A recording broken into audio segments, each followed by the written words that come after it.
Essa água está fervendo, mas ninguém colocou fogo embaixo dela e, na verdade, ela está ficando cada vez mais fria. Parece impossível, mas isso acontece por causa de uma coisa que está ao nosso redor o tempo inteiro e que normalmente nem percebemos: a pressão atmosférica. Quando colocamos uma panela com água no fogo, esperamos que ela comece a ferver quando chega perto dos 100 graus Celsius. Mas os 100 graus não são uma regra fixa para a água ferver em qualquer lugar. O que realmente determina a temperatura de ebulição é a relação entre a pressão exercida sobre a água e a pressão do vapor dentro dela. No nível do mar, a atmosfera exerce uma pressão relativamente alta sobre a superfície da água. Conforme a água é aquecida, suas moléculas começam a se movimentar cada vez mais rápido e algumas conseguem escapar para o estado gasoso. Quando a pressão desse vapor consegue vencer a pressão atmosférica, aparecem as bolhas de vapor e a água começa a ferver. Agora vem a parte estranha. Se você diminuir bastante a pressão ao redor da água, ela não precisa mais chegar aos 100 graus para ferver. Em uma câmara de vácuo, por exemplo, é possível reduzir a pressão tanto que a água começa a ferver mesmo estando em uma temperatura muito mais baixa. E existe uma demonstração ainda mais impressionante. Imagine colocar água morna dentro de um recipiente conectado a uma bomba de vácuo. Conforme o ar é retirado do recipiente, a pressão diminui. De repente, a água começa a formar bolhas e parece estar fervendo violentamente. Só que existe um detalhe que parece contraditório: enquanto a água ferve, ela pode começar a esfriar. Isso acontece porque as moléculas que conseguem escapar da superfície carregam energia consigo. As moléculas mais energéticas saem primeiro e a energia média das moléculas que permanecem na água diminui. É um processo relacionado ao chamado resfriamento evaporativo.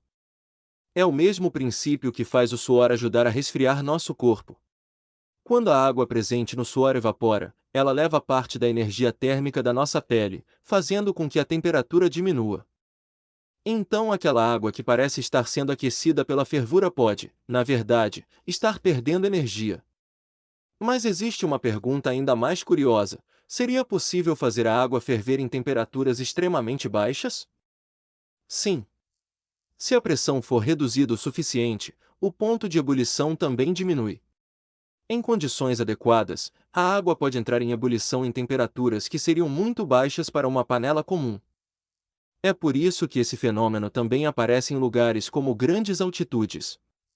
Quanto maior a altitude, menor é a pressão atmosférica e menor é a temperatura necessária para a água ferver. É uma das razões pelas quais cozinhar alimentos em regiões muito elevadas pode ser diferente de cozinhar ao nível do mar.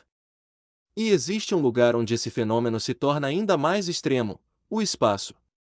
No vácuo praticamente não existe pressão atmosférica para manter a água no estado líquido.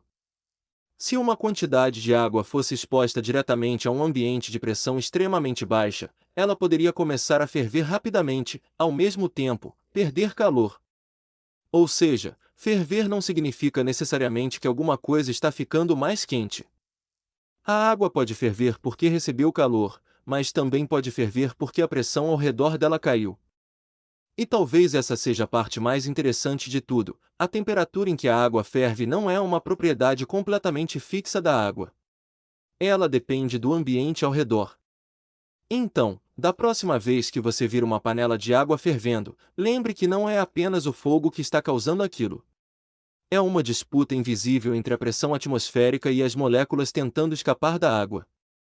E se a pressão cair o suficiente, até mesmo uma água que está esfriando pode começar a ferver. Comenta aqui se você já conhecia esse fenômeno e se inscreva no canal para mais experiências e descobertas científicas que parecem impossíveis, mas são completamente reais.